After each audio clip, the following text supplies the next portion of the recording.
I'm a freelance photographer, and last fall I was driving through rural Pennsylvania on my way to a wedding shoot in Pittsburgh. I'd been on the road for about 7 hours, and around 11 p.m., I realized I was too exhausted to keep going. My eyes were getting heavy, and I'd already drifted onto the rumble strip twice. I needed to find a place to crash. The problem was, I was in the middle of nowhere.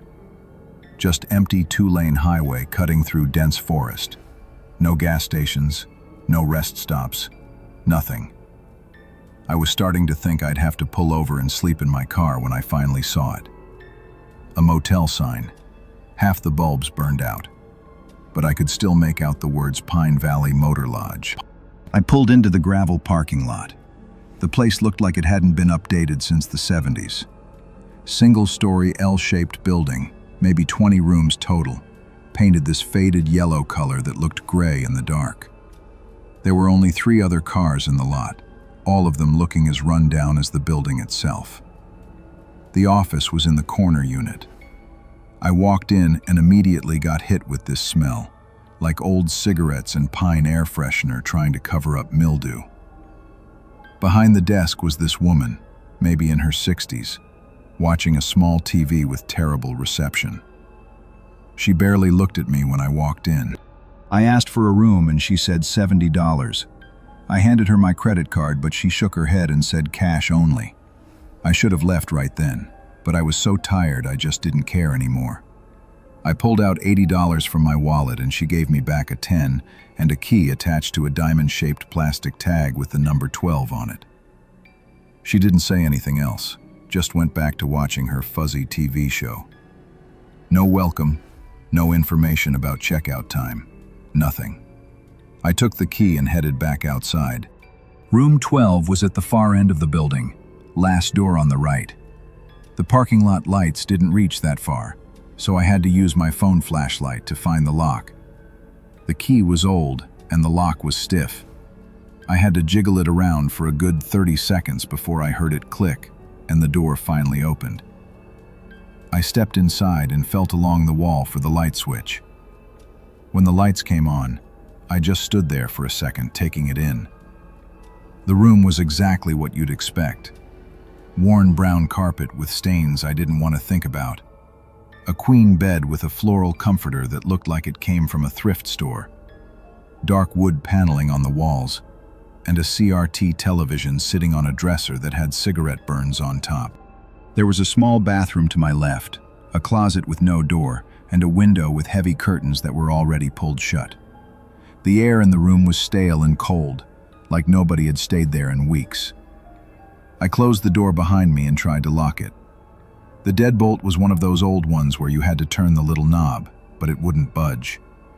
I tried forcing it, but it felt like it was rusted in place. The chain lock was missing entirely, just 2 screw holes where it used to be. Great, I thought. A room with a broken lock in the middle of nowhere. But I was so exhausted that I convinced myself it was fine. The door closed tight at least, and nobody knew I was here anyway. I kicked off my shoes, plugged in my phone to charge, and collapsed onto the bed without even pulling back the covers.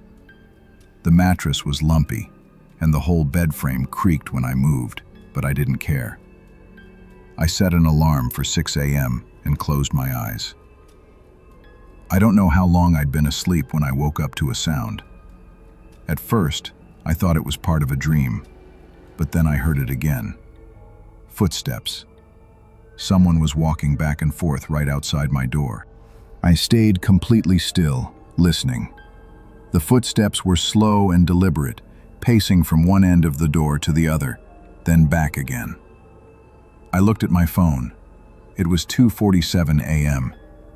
Maybe it's just another guest, I told myself. Maybe someone's having a smoke outside. But the footsteps didn't move away. They just kept pacing back and forth, right outside my door. Then they stopped. I held my breath, waiting. That's when I heard the door handle start to turn. My heart jumped into my throat. I watched the handle slowly rotate, then stop. It rotated back the other way. Then again. Someone was testing the door, seeing if it was unlocked. I wanted to yell out, ask who was there, but something stopped me. Some instinct told me that drawing attention to myself was the wrong move. I just stayed frozen in that bed, watching the door handle move back and forth. Then it stopped. For a few seconds there was nothing, just silence. That's when I heard breathing. Someone was standing right on the other side of that door, breathing heavily. I could hear it clearly through the cheap door. It was labored, raspy breathing, like whoever it was had just been running. I slowly reached for my phone, thinking I should call the front desk or maybe the cops, but my hand was shaking so badly I almost knocked it off the nightstand. The breathing continued. Then I heard a voice, low and muffled but definitely speaking.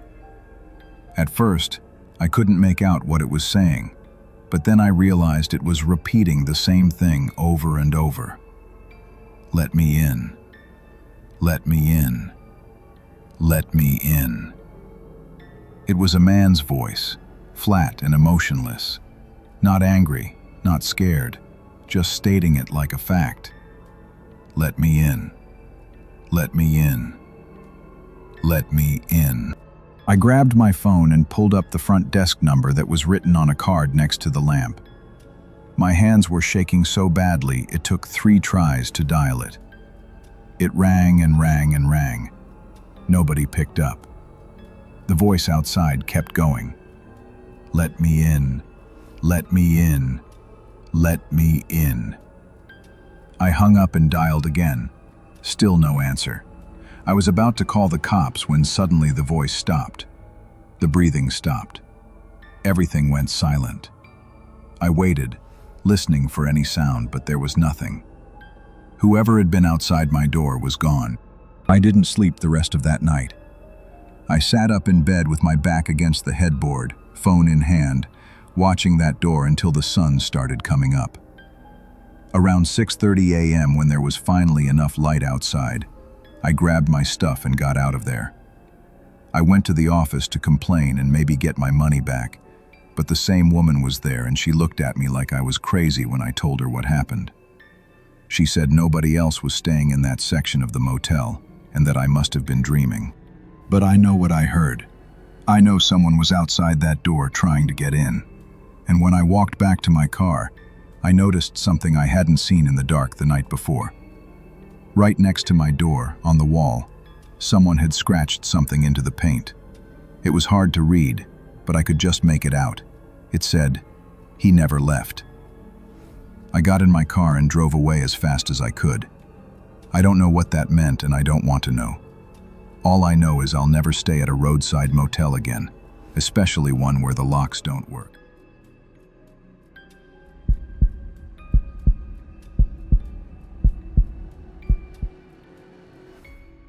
This happened to me about 3 years ago.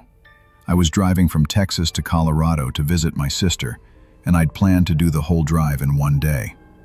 Bad idea. By the time I hit New Mexico, it was almost midnight, and I was completely wiped out. I pulled off the interstate at some small town I'd never heard of. Can't even remember the name now. There was a motel right off the exit, one of those old independent places, not a chain. The sign said Desert Rose Inn and showed a cartoon cactus wearing a cowboy hat. The parking lot was mostly empty. I parked near the office and went inside. There was a young guy behind the counter, maybe early 20s, playing on his phone. When I walked in, he looked up and seemed almost surprised to see a customer. I asked for a room and he said they had plenty available. $45 for the night. I paid cash and he handed me a key card. At least they'd upgraded from actual keys. He told me I was in room 8, around the back of the building. I thanked him and headed out. The motel was shaped like a horseshoe, with the office and parking lot in the open end. I had to walk all the way around to the back where room 8 was located. It was darker back there, with only one working light above the ice machine. The room was standard motel setup. 2 double beds, a TV, A small table with 2 chairs, bathroom, the usual. But there was something off about it that I noticed right away. It was too cold, like way too cold. I checked the AC unit under the window and it wasn't even on. I turned on the heater instead and started unpacking my overnight bag. That's when I noticed the mirror. It was a full-length mirror mounted on the wall next to the bathroom door, and there was something wrong with it. The reflection looked slightly off, like the angle didn't quite match up with where I was standing. I stood in front of it and waved my hand. My reflection waved back, but there was a delay. Just a fraction of a second, but definitely noticeable. I thought maybe I was just tired and seeing things, so I ignored it and got ready for bed. I brushed my teeth, changed into sweatpants and a t-shirt, and climbed into the bed closest to the door. I turned off the lights and tried to sleep, but something kept bothering me. It took me a minute to realize what it was.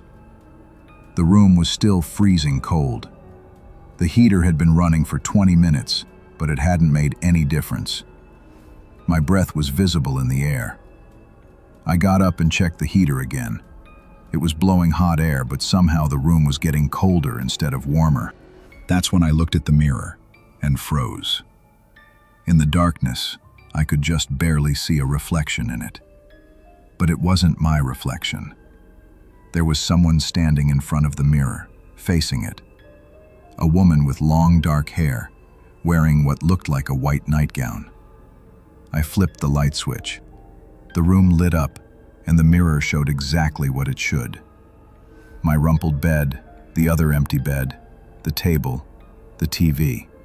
No woman. Just my normal reflection looking back at me, terrified. I turned the lights back off. Slowly, after my eyes adjusted, I looked at the mirror again. The woman was back. She was standing in the same spot, perfectly still, staring into the mirror. But here's the thing that made my blood run cold. I could see her reflection, but when I looked at the actual spot where she should be standing, there was nothing there. She only existed in the mirror. I turned the lights back on, and she vanished again. I kept the lights on for a while, trying to calm down and convince myself I was seeing things from exhaustion. But the room just kept getting colder and colder. I could see frost forming on the inside of the window. I decided to try to sleep with the lights on. I climbed back into bed and pulled the covers up to my chin, but I couldn't stop glancing at that mirror. As long as the lights were on, it showed a normal reflection. But I had this horrible feeling that if I turned them off, she'd be there again. Around 3 a.m., the power went out. The room went completely black, and the heater stopped running. I fumbled for my phone to use as a flashlight, but before I could find it, I heard something. Footsteps, coming from inside the room, bare feet on carpet, walking slowly toward my bed. I finally found my phone and turned on the flashlight. The room was empty, but when I shined the light toward the mirror, I saw her. The woman was no longer standing in front of it. She was walking. In the mirror, I watched her cross the room, moving toward the bed I was lying in. But when I looked at the actual room, there was nothing there. Only in the reflection could I see her getting closer and closer. I jumped out of bed and ran for the door, fumbling with the key card in the darkness. The door finally beeped and unlocked. I threw it open and ran out into the night, not stopping until I reached my car. I sat in my car with the doors locked, engine running, heater on full blast, waiting for the sun to come up. When it was finally light out, I went back to the room. The power was back on. Everything looked normal. I quickly grabbed my stuff and checked out. The same guy from last night was still at the front desk. I asked him if anyone had ever complained about room 8 before, if anything strange had ever happened there. He got this weird look on his face and said he didn't know what I was talking about. But then, as I was leaving, he called out to me. When I turned around, he said one thing. "Don't tell anyone I said this, but I'd never stay in that room." I asked him why, but he just shook his head and went back to his phone. I got in my car and left, and I've never driven through that town again. Even now, I avoid mirrors in hotel rooms, because sometimes what you see in the reflection isn't what's really there. And sometimes, what's in the reflection is trying to find a way out.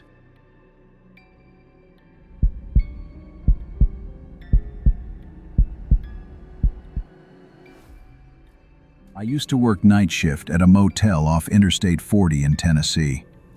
This was about 5 years ago when I was putting myself through community college. The job was perfect for my schedule. I'd work from 11 p.m. to 7 a.m., and the place was usually dead quiet. Maybe 1 or 2 people would check in during my entire shift. The motel was called the Sleepy Hollow Inn, and it was exactly what you'd expect.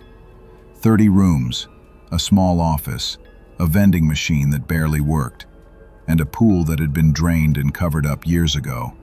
We got a mix of travelers passing through and regulars who lived there long-term because they had nowhere else to go. My job was simple.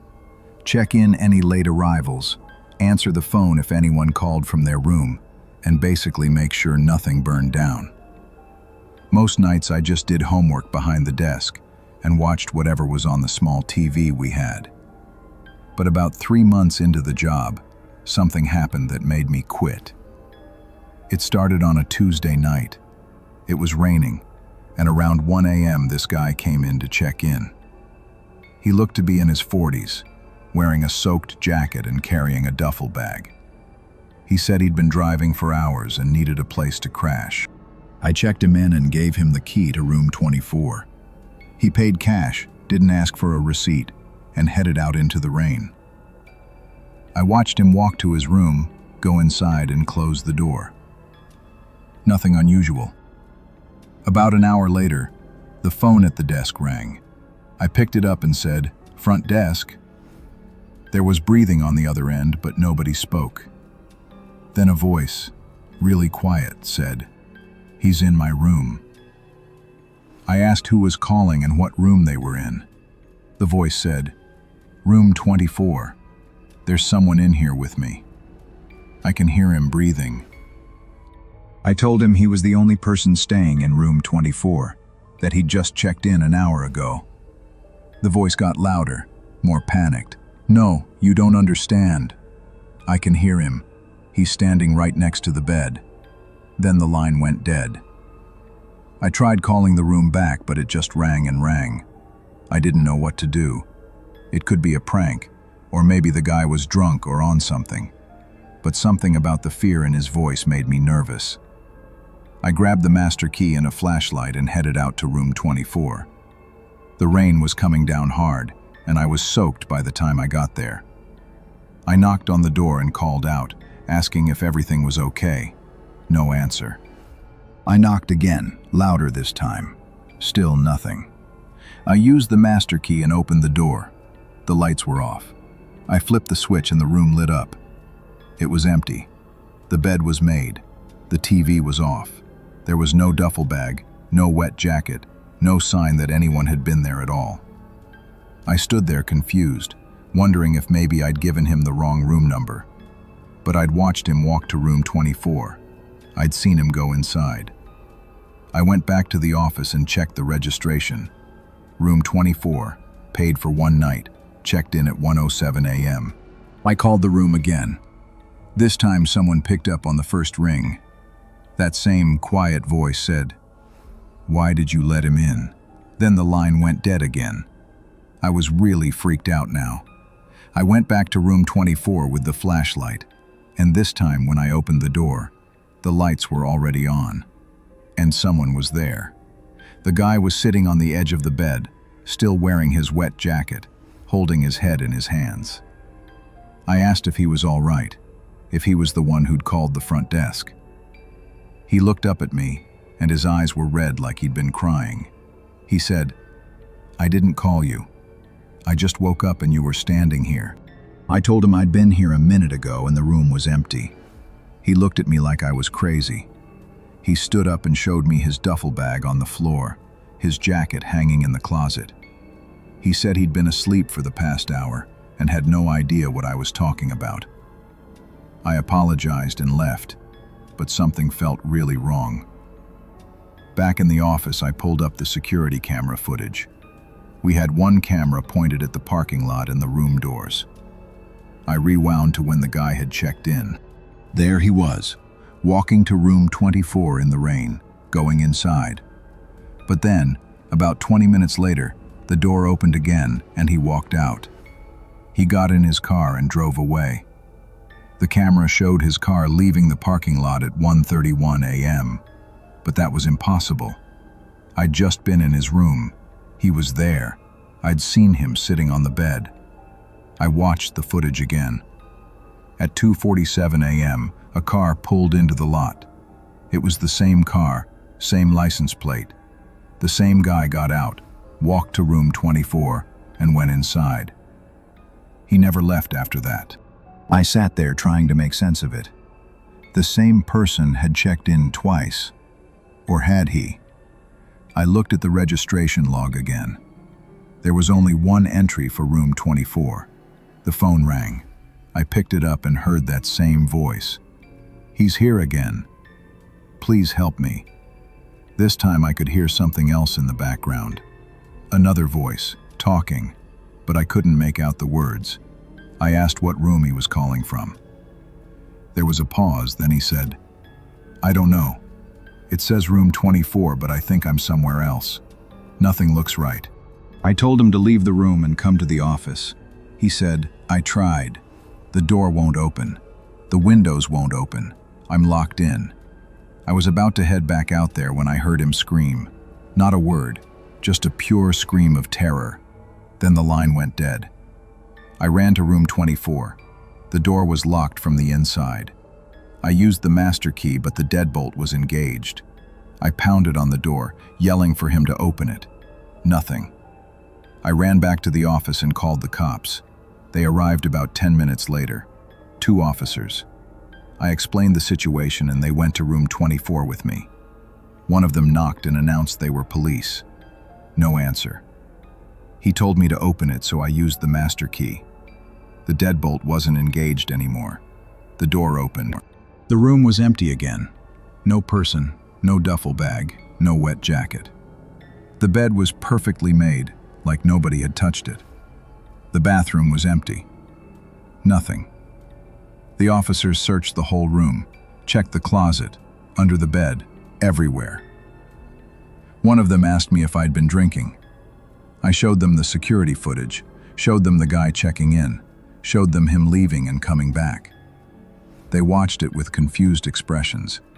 One officer said, "So where is he now?" I had no answer. They took a report, but there wasn't much they could do. Nobody was missing. Nothing was stolen. Just a very weird situation. After they left, I sat in the office, staring at room 24. The lights were off. The door was closed. Around 5 a.m., just before sunrise, I saw something that made me pack up my stuff and quit on the spot.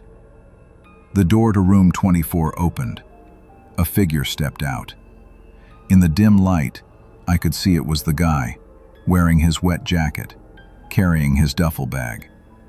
He walked to where his car was parked, but there was no car there anymore. He stood there for a moment, looking around like he was lost.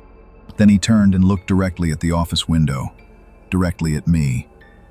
And even though I couldn't see his face clearly from that distance, I knew he was scared, terrified. He walked back to room 24 and went inside, closing the door behind him. I grabbed my keys, left a note saying I quit, and got out of there. I never went back, not even to pick up my last paycheck. I heard later that they had to close room 24 permanently. Too many complaints from guests, people hearing voices, seeing someone standing next to their bed, waking up in the middle of the night to find the room completely different from how they remembered it. But here's what really keeps me up at night. About a year after I quit, I was browsing online and came across an old news article. A man had been found dead in room 24 of the Sleepy Hollow Inn. Apparently, he took his life. His name matched the registration from that night. The same name, the same signature. I don't work night shifts anymore, and I never stay in room 24 of any motel, ever.